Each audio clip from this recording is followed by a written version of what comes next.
Shalom shalom, amahoro y'Imana bane namwe. Iyi ni Muhoza TV nk'ibisanzwe, muhawe ikaze mu kanya ko kumva waramutse. Shalom shalom shalom. Yesu nashimwe cyane, mwifurije igitondo cy'ubutsinzi, igitondo cyo kugera ku cy'Imana yagufatiye. Ndasiganirwa kugira ngo nsingire icyo Kristo yamfatiye, icyo ugifate mu izina rya Yesu. Uyu ni Muhoza Olivier muri gahunda ya waramutse. Ubaye utarakoze subscribe, kora subscribe kugira tujye tubana buri gitondo twumve ubutumwa bwiza cyangwa se amagambo Imana yashyize ku mutima wanjye.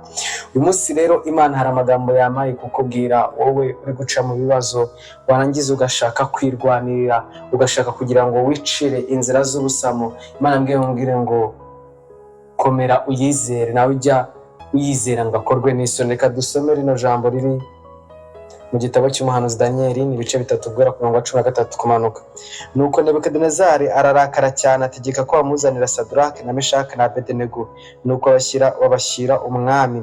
Nebukadinezari arabakubakona, aravuga ati, mbese Sadraki na Meshaki na Abedenego, nimwe mwabyitumye kudakorera imana zanjye no kutaramya igishushanyo cy'izahabu nakoze? Nuko noneho nimwumva amajwi y'amahembe n'imyirongi n'inanga n'isambuko n'amabubura n'amakondera n'ibintu by'ubwoko bwose bivuga, mukemera kubarara hasi mukaramya igishushanyo nakoze, ni byiza. Ariko nimutakiramya, ako kanya murajugunywa mu itanura ry'umuriro ugurumana. Mbese Imana irabakiza amaboko yanjye ni iyihe? Bajya bakwitiranya, bakagutera ikibazo, bakakwanga, bakagushyira muri situation wumva ko nta kintu cyagukiza. Uyu mwami yageze avuga ngo mbese Imana yakura amaboko yanjye ni iyi. Ariko abasore banze kwihakana Imana, umva ikintu bamubwiye. Sadraki na Meshaki na Abedenego basubiza umwami bati, Nebukadinezari, nta mpamvu ituma tugusubiza iryo jambo. Sadraki, Meshaki na Abedenego, amen, ubwabo nibo bamusubije. Nibo ari byo, Imana yacu dukorera ibasha kudukiza mu itanura ry'umuriro ugurumana, kandi izadukiza ukuboko kwawe Nyagasani. Bahise bamubwira Imana izabakiza. Yaramaze kuvuga ngo nihe Imana yabakura mu maboko yanjye? Baramubwira ati, Imana twe twizera ibasha kudukiza muri uyu muriro, kandi n'ayo maboko wavuze iyo ubwayo izadukuramo. Ariko naho itadukiza, Nyagasani, umenye ko tutari bukorera imana zawe, habe no kuramya igishushanyo cy'izahabu wakoze. Nebukadinezari azibiranywa n'uburakari mu maso he, ahinduka ukundi, areba Sadraki na Meshaki na Abedenego igitsuri, ategeka ko banyegeza itanura rirusha uko ryari rikwiye kwaka 7. Maze atoranya abanyambaraga bo mu ngabo ze, abategeka kuboha Sadraki, Meshaki na Abedenego, babajugunya mu itanura ry'umuriro ugurumana. Nuko babaha abo bagabo uko bakambaye amafurebo n'imyambaro n'imyitero n'ibindi bambaye, babajugunya mu itanura ry'umuriro ugurumana. Maze kuko itegeko ry'umwami ryari kubaguha kandi umuriro ugurumana cyane, bituma ibirimi by'umuriro bisumira abo bagabo bari bateresha Meshaki, Sadraki na Abedenego, birabica. Nuko abo bagabo batatu, Sadraki na Meshaki na Abedenego, bagwa mu itanura ry'umuriro ugurumana hagati uko bakaboshye. Nibashye, amen. Turabona inkuru ya Meshaki, Sadraki na Abedenego babaye muri situation nk'iyo waba urimo, situation ubona ko ari ukubaho, ari ugupfa no gukira, amen.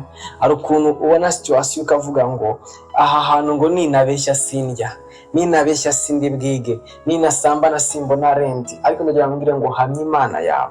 Meshaki, Sadraki na Abedenego barayihamije, barangije, Imana ntabwo yabatengushye, mu itanura yabanye nabo, ndetse abagabo ngo basohoka nta n'umwotsi bafite. Ariko abandi babashyizemo ibirimi just byarabishe, amen. Ibibazo bizica abantu batizera Imana ntabwo bizakwica. Wowe urashinganye, hari umugabo wa gatatu, hari umugabo usa nk'Imana uguhora hafi, ari we Kristo, ahora kureba, ahora kwibi, ahora kwingingira, ahora ashaka kugutabara, amen. Kadusomere rino jambo wumva ikintu rivuga. Mwene data, we giving up ku Mana yawe, komeza uyizere. Ni Yeremiya 17:7. Hahirwa umuntu wizera Uwiteka, Uwiteka akamubera ibyiringiro. Urahirwa wowe wizera Uwiteka, Uwiteka akabakubereye ibyiringiro. Niba ubizi neza ko Uwiteka ari mu ruhande rwawe, menya ko nta mubisha waguhangara, Kristo azagutsindishiriza. Imana yatsindishije Meshaki, Sadraki na Abedenego mu itanura ry'umuriro, ije kugutsindishiriza mu kibazo wabonaga kigaragara nk'aho nawe ari itanura ry'umuriro. Icyo ari cyo cyose sinyizi, gishobora kuba financially, gishobora kuba economic, gishobora kuba mentally, gishobora kuba physically, gishobora kuba spiritually. Icyo cyaba ari cyose, Imana yo mu ijuru ibasha kubikora, ibasha kugukiza. Kandi yakubwiye ngo hahirwa unyiringira, Uwiteka akamubera ibyiringiro. Bivuga ngo niba wiringira Imana, Uwiteka akakubera ibyiringiro, tuza, shyira umutima hamwe, Imana izakwereka ko intambara urwana atari iyawe ahubwo ari iyawe. Imana iguhe umugisha, Imana ikunezeze. Ndagira ngo mbwire ngo urahirwe wowe wiringiye Uwiteka, utiringiye amafaranga, utiringiye famiye, utiringiye indeshyo yawe, utiringiye physical appearance cyangwa se ukusi inyuma, ahubwo wiringiye Imana yaremye isi n'ijuru, ntuzigera ukorwa n'isoni. Ryo ni isezerano ryawe. Imana iguhe umugisha cyane. Ndagira ngo mbwire ngo ubutumwa busangiza abandi. Hari abantu benshi barushye, Satani ari gutwaza igitugu, kandi Uwiteka Nyiringabo ari kubabwira ati nk'uko nabanye na Meshaki, Shadraka na Abedenego, namwe nzabana namwe mu bibazo byanyu. Imana iguhe umugisha cyane. Reka dusenge. Mana nziza, Mana yo mu ijuru, Mana ikiranuka, ndagushimira kubw'amagambo yawe y'umugisha uduhaye. Ndagushimira ko waciye inzira tukayumva, Mwami Yesu Kristo. Ndasengereye umuvandimwe Mwami, kugira ngo nk'uko Meshaki, Shadraka na Abedenego wabanye nawe Data, nawe ikibazo cyawe yaba afite cyose, umanuke ubane nawe, abone mu maso hawe, abone imbaraga zawe, abone kwera kwawe. Data, umubere ubuzima mu izina ry'Umwami wacu Yesu Kristo, amen. Imana iguhe umugisha. Mwifurije umunsi mwiza. Imigisha ya Abrahamu yose gukurikire na hejo. Shalom, shalom.